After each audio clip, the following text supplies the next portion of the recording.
तो अब हम बात करेंगे अबाउट टू ब्लॉक सिस्टम। तो टू ब्लॉक सिस्टम है, ध्यान से देखो। Two block system, there is a two block system.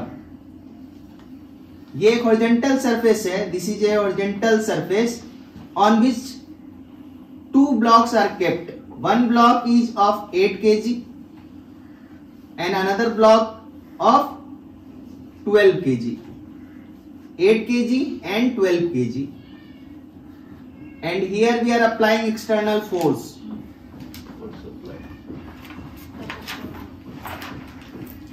External force. Here there is no friction, but at this surface there is a friction, that is mu is equal to 0.4 is given, and in question it is asked what is the maximum value of external force we should apply so that both of the block move together. What is the maximum value? Beyond that maximum value, it means beyond that maximum value, if you apply external force, then both of the block will not move with together.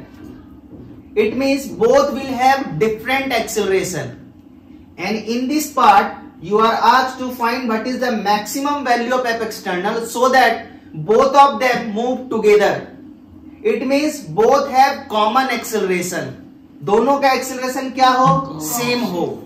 So क्या करेंगे हम लोग यहाँ पर? सबसे पहले हम लोग करेंगे क्या कि हमको बोल रहा है क्या कि दोनों साथ साथ मूव करें, तो हम मान लेंगे कि दोनों साथ साथ मूव कर रहा है। समझ में आ रहा बात?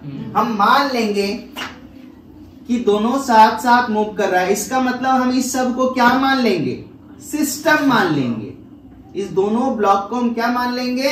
सिस्टम मान लेंगे। System means a single unit मान लेंगे। और अगर सिंगल यूनिट मानेंगे, समझ में आ रहा बात? सिंगल यूनिट मान लेंगे हम कि दोनों साथ साथ मूव कर रहा है। एज्यूम कर लिए कि both are the single system means single unit and both are moving with same acceleration. Assume कर लिए कॉमन एक्सेलरेशन है दोनों का। हमसे पूछ रहा है एफ एक्सटर्नल का वैल्यू क्या होगा। ठीक है, तो हम एफ एक्सटर्नल लिखते हैं कि एफ एक्सटर्नल का वैल्यू हमको नहीं पता। हमको अब क्या लिख सकते हैं? न्यूटन सेकेंड लॉ से क्या लिख सकते हैं? F external is equal to mass into acceleration. What will be the mass? 20 because we are taking both of the block under a system. So F external is equal to लिखा जाएगा mass, that is, अब हम पूरा लिख रहे हैं ताकि तुमको समझ में आए। 8 plus 12 into acceleration a, दोनों को अगर हम सिस्टम मान लिए तो दोनों साथ साथ मूव करेगा ना भाई? हाँ सर। तो ध्यान से देखो, यहां से आ गया कितना? 20 into a, और ये क्या हो गया? F external हो गया। यहां तक समझ में आया? हाँ सर। अब हम क्या करेंगे? कॉमन एक्सेलरेशन निकालने के बाद हम बॉडी को आइसोलेट करेंगे। बॉडी को क्या करेंगे? आइसोलेट करेंगे। तो हम आइसोलेट करते हैं। आइसोलेट करने से पहले अगर हम तुम लोग से पूछे कि what is the maximum static friction, what is the maximum static friction provided by this block on this block, ये 12 kg का ब्लॉक 8 kg के ब्लॉक पे कितना मैक्सिमम स्टैटिक फ्रिक्शन लगा सकता है? 0.4 है यहाँ पर। यानी कहने का मतलब पहले हमको 8 kg का क्या बनाना पड़ेगा? एफबीडी बनाना पड़ेगा। तो हम 8 kg का एफबीडी बना रहे हैं। एफबीडी हम बना रहे हैं किसका? 8 kg का बना रहे हैं। अब ध्यान से देखो, 8 kg का ब्लॉक हम ऐसे बना दिए और यहाँ पे एक नॉर्मल रिएक्शन लगेगा। ये कौन लगाएगा नॉर्मल रिएक्शन? बहुत अच्छा, ये नॉर्मल रिएक्शन 12 kg का ब्लॉक लगाएगा और नीचू लगेगा फोर्स ऑफ ग्रेविटी, और कितना हो जाएगा वो? 80 हो जाएगा। है ना? हाँ। और इस सरफेस पे मैक्सिमम स्टैटिक फ्रिक्शन मतलब limiting value of static friction FL is equal to क्या होता है? म्यू एस इंटू एन, यानी म्यू एस इंटू एन। और वर्टिकल डायरेक्शन में इसका तो कोई मूवमेंट नहीं है, इसका मतलब एन का वैल्यू क्या है? 80 के बराबर है। तो हम लिख सकते हैं FL is equal to mu S का वैल्यू 0.4 इंटू नॉर्मल का value 80। So FL is equal to कितना हो जाएगा? 3.2 न्यूटन। तो एफएल का वैल्यू हमको पता चल गया। हमको इतना पता चल गया कि ये 12 kg का ब्लॉक 32 न्यूटन होगा। 3.2 न्यूटन होगा। ओ, इसीलिए गड़बड़ हो रहा था ना। ऑफ करो रे। तो the value of F L is equal to 33 newton आ गया। हमको इतना पता चल गया कि इस 12 केजी का ब्लॉक इस 8 केजी के ब्लॉक पर मैक्सिमम जो है 32 न्यूटन का फोर्स लगा सकता है। इससे ज्यादा का उसका औकात नहीं है। बात समझ में आया? इससे ज्यादा का उसका औकात नहीं है। अच्छा, अब ध्यान से देखो तो एक्सेलरेशन, अब हम कर रहे हैं क्या, 12 केजी का ब्लॉक को हम आइसोलेट कर रहे हैं। 8 केजी का हम आइसोलेट किया, अब हम 12 केजी का एफबीडी बना रहे हैं। एफबीडी बना रहे हैं, फ्री बॉडी डायग्राम 12 केजी का। देखते जाना प्रोसीजर, और हम बता रहे हैं एक बात, ध्यान से सुनना मेरा बात। अगर इस क्वेश्चन को भी ढंग से समझ गए ना, जैसे हम बता रहे हैं, ठीक है, प्रॉपर अंडरस्टैंडिंग के साथ अगर समझ गए ना, तो समझना इस बात को, एक सिंगल क्वेश्चन से तुम अपना कंसेप्ट बिल्ड कर सकते हो। बाकी सारे क्वेश्चन को बनाने में ये हमेशा तुमको हेल्प करेगा, कहीं कंफ्यूजन नहीं होगा। So whenever you do problem, do sincerely. It is not like that you are a small kid and you are given some homework and you go to the home and start your homework after, मतलब by copying और छापिंग, कैसे भी आप कर ले रहे हैं। नहीं, 5 ही सवाल बनाइए, 10 ही सवाल बनाइए, बट प्रॉपरली बनाइए, step by step, clear understanding के साथ बनाइए। तब क्या होगा ना कि वो 10 ही क्वेश्चन तुमको कॉन्फिडेंस देगा कि ओ अब आ जाओ फ्रिक्शन में, कोई भी हम बना लेंगे। और अगर इस तरह से नहीं बनाओगे तो हम रियली बताते हैं, हम कितना भी पढ़ा देंगे तुमको, कितना भी सवाल बता देंगे, उससे तुमको 1 पैसा फायदा नहीं होगा। फायदा तभी होगा जब तुम खुद से मेहनत करोगे, 5-10 सवाल बनाओगे और उसमें समय दे के बनाओगे। ये नहीं कि बना रहे लाओ छाप लेते हैं, नहीं। तो अब हम क्या कर रहे हैं, इसीलिए एकदम ध्यान से समझना। फिर अगर तुम लोग हमसे पूछना चाहते हो कि सर ऐसा क्यों किए, ऐसा क्यों किए, ये भी नहीं पूछते हो, तो हम क्या कर रहे हैं, एफबीडी बना रहे हैं 12 केजी का। तो ध्यान से देखो, 12 केजी का एफबीडी बनाते हैं, 12 केजी का एफबीडी बनाते हैं, फ्री बॉडी डायग्राम। यहाँ 12 केजी का एफबीडी हम बनाते नीचे। अब ध्यान से देखना, ये नॉर्मल रिएक्शन कौन लगा रहा था, 12 केजी का ब्लॉक लगा रहा था 8 केजी के ब्लॉक पे। तो 8 केजी का ब्लॉक भी तो 12 पे लगाएगा ना, और वो एन ही लगाएगा, और एन का वैल्यू कितना था 80। यानी 80 अगर 12 केजी का ब्लॉक 8 केजी के ब्लॉक पे फोर्स लगा रहा है, तो 8 केजी का ब्लॉक भी 12 केजी के ब्लॉक पे 80 न्यूटन का फोर्स लगाएगा। बट दोनों का डायरेक्शन, अब न्यूटन थर्ड लॉ यहाँ से क्लियर हो जाता है। अगर ये एक्शन है बाबू, तो ये रिएक्शन है। अब ध्यान से देखना, third law, action and reaction acts on 2 different system. ध्यान से देखो, ये अलग है, ये अलग है, और both are opposite in direction. ये ऊपर है और ये नीचे। तो यहाँ पर एन का वैल्यू कितना होगा, यहाँ पर एन का वैल्यू 80 ही होगा। बात क्लियर है? हाँ सर। और एक नॉर्मल रिएक्शन लगाएगा कौन, 12 केजी के ब्लॉक पे एक और नॉर्मल रिएक्शन लगेगा। ये कौन लगाएगा, कौन लगाएगा, धरती माता लगाएगी। एमजी अलग चीज है भाई, तो धरती वाले हम पूछ रहे हैं कौन लगाएगा, धरती माता लगाएगी। और कितना लगाएगी, N1 लगाएगी। क्यों N1 लिखे, क्योंकि हम पढ़ाए हैं द कॉन्टेक्ट फोर्स मतलब normal reaction. Normal reaction is an example of contact force and it is surface dependent. It means whenever surface will change, the value of normal reaction will change, and the direction of normal reaction is always perpendicular to the direction and it is opposite to the direction of penetration. जब हम laws of motion पढ़ाए थे तो ये बात बताए थे।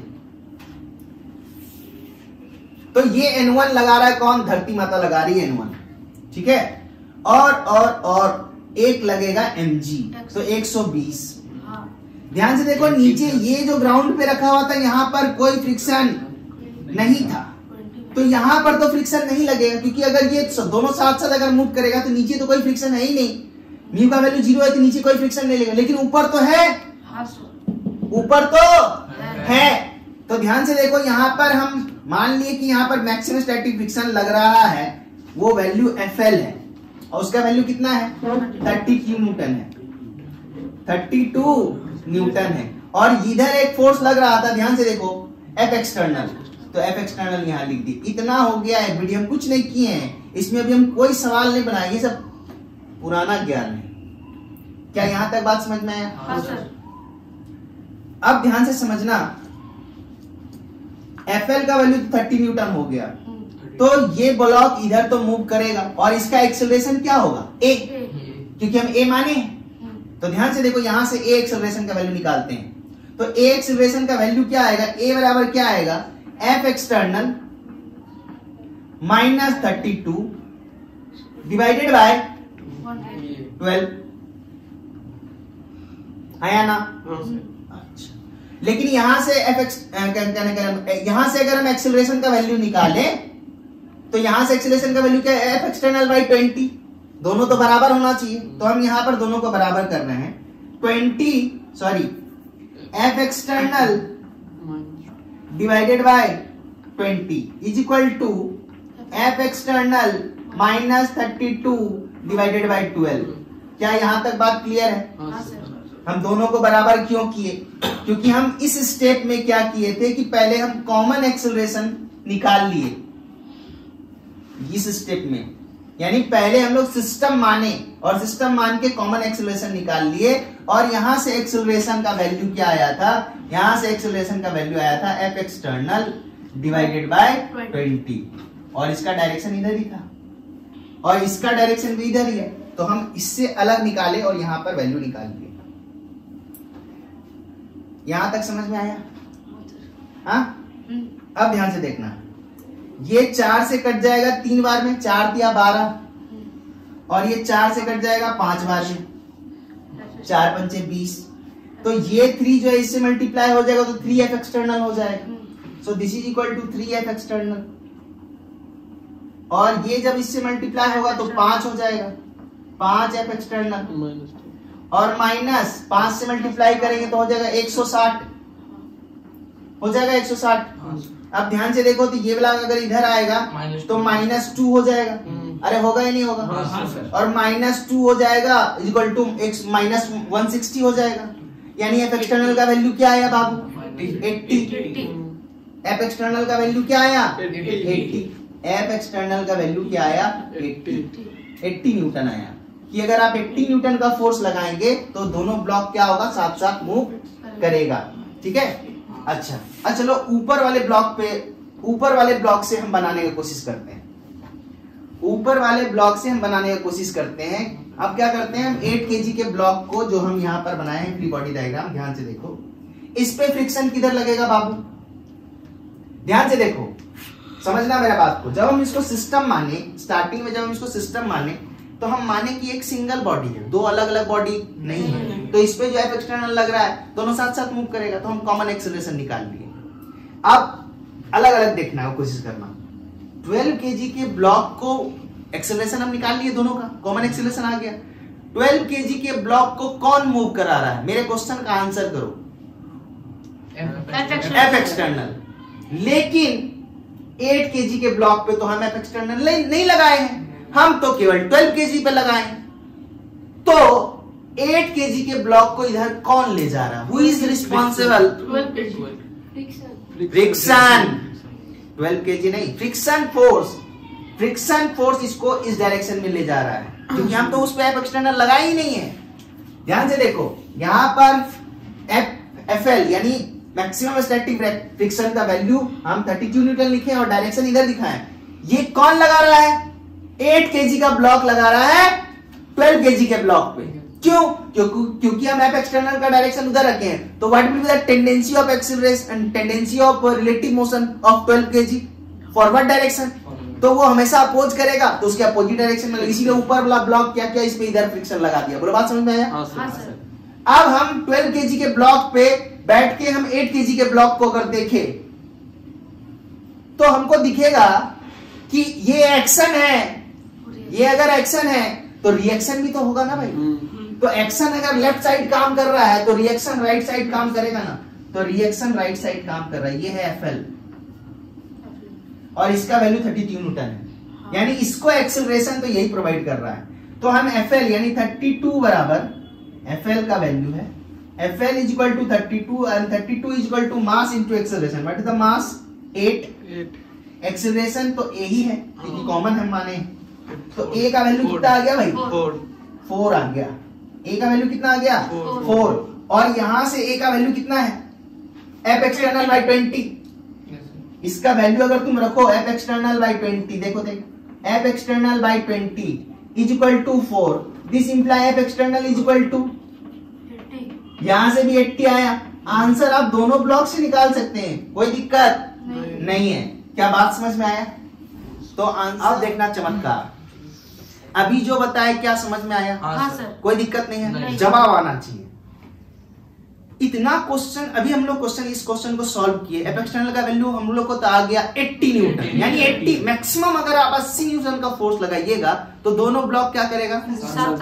अब तुमसे कॉमन क्वेश्चन अगर हम पूछे कि अगर हम 80 न्यूटन ना लगा के 100 न्यूटन लगाए तो क्या दोनों ब्लॉक साथ साथ मूव करेगा? नहीं करेगा।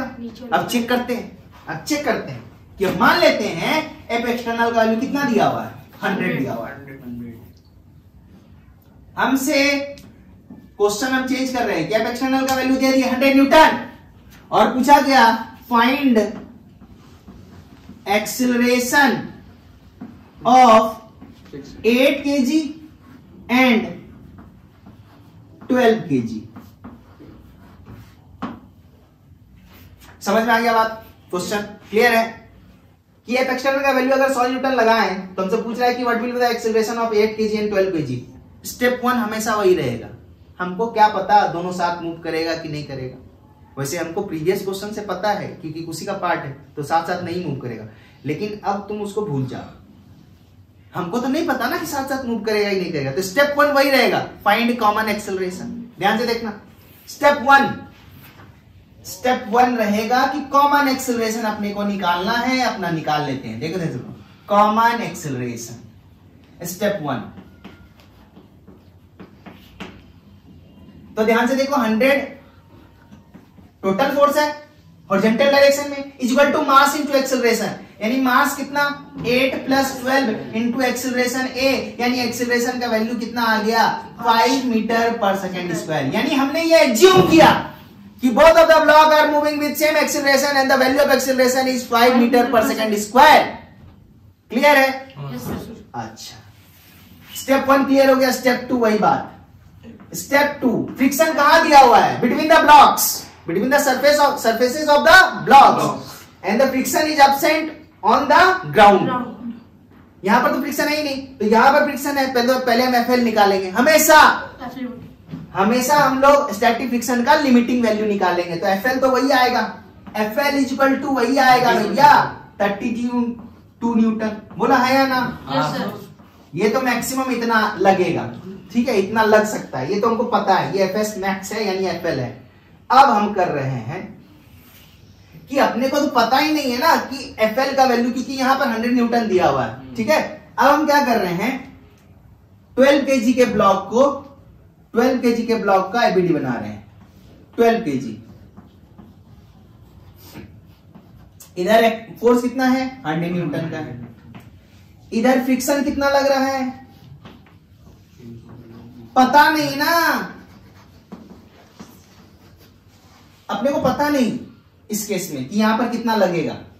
तो हम मान लिए कि यहां पर जो स्टैटिक फ्रिक्शन रिक्वायर्ड, अगर दोनों साथ साथ मूव करेगा तो कितना रिक्वायरमेंट है एफएस का?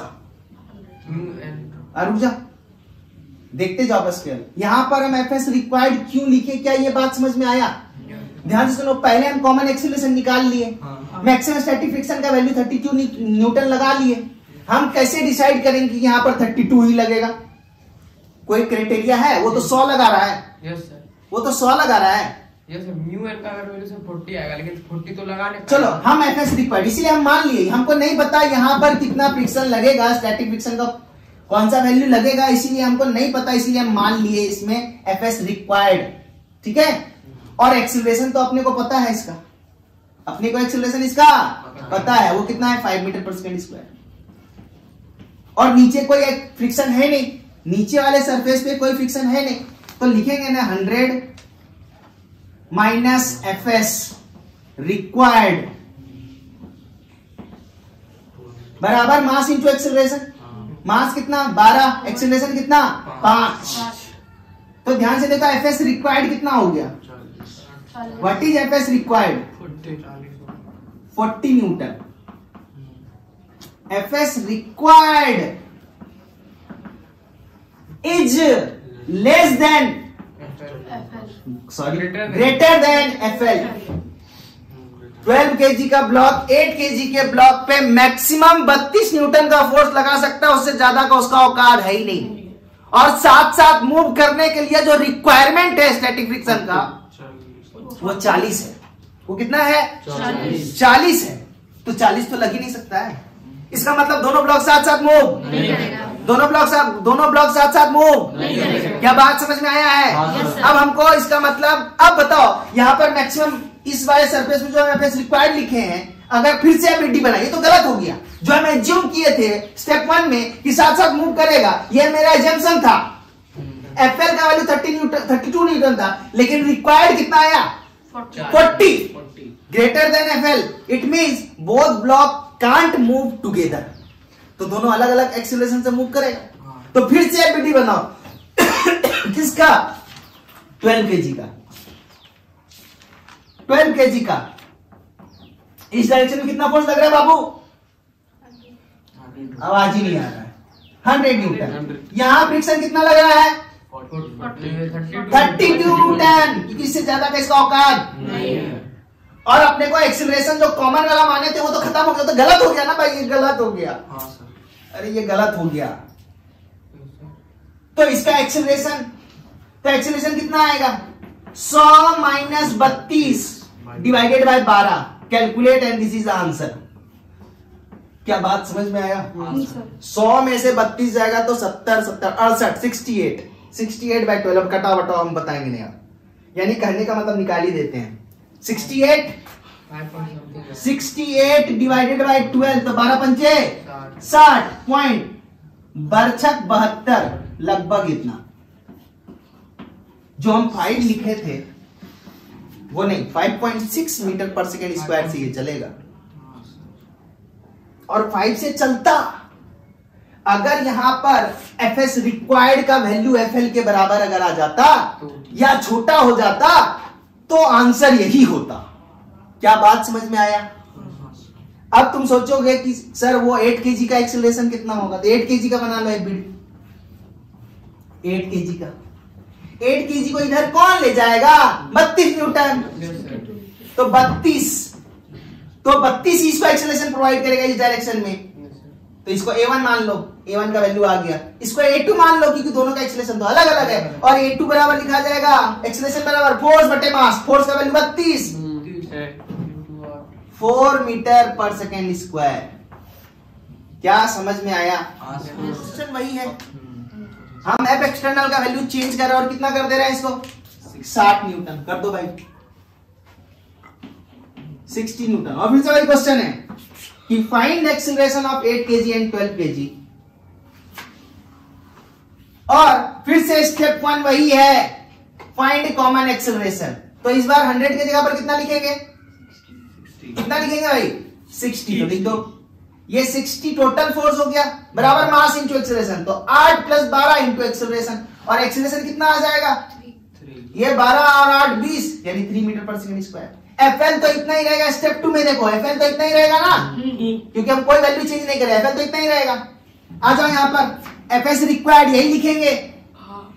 इधर कितना फोर्स लग रहा है? 60 न्यूटन का। नीचे कोई फ्रिक्शन है ही नहीं, तो नीचे वाला कोई काम नहीं कर। यहाँ FS रिक्वायर्ड निकालना चाह रहे हैं, निकाल लेते हैं। एक्सीलरेशन कितना है यहाँ पर? 3 लिख दो 3। 24। अब ध्यान से देखो, यहाँ 100 जो लिखे हैं यहाँ लिखेंगे 60 minus FS required equal to mass into acceleration. Mass है 12 और एक्सीलरेशन है 3। तो भारतीय 36 में 60 में 36 जाएगा, कितना बचेगा? 24। यानी FS रिक्वायर्ड का वैल्यू कितना है? 24। यानी अगर दोनों ब्लॉक साथ साथ मूव करे तो required force of static friction is what? 24 Newton. And it is less than maximum value of static friction, means limiting value of static friction.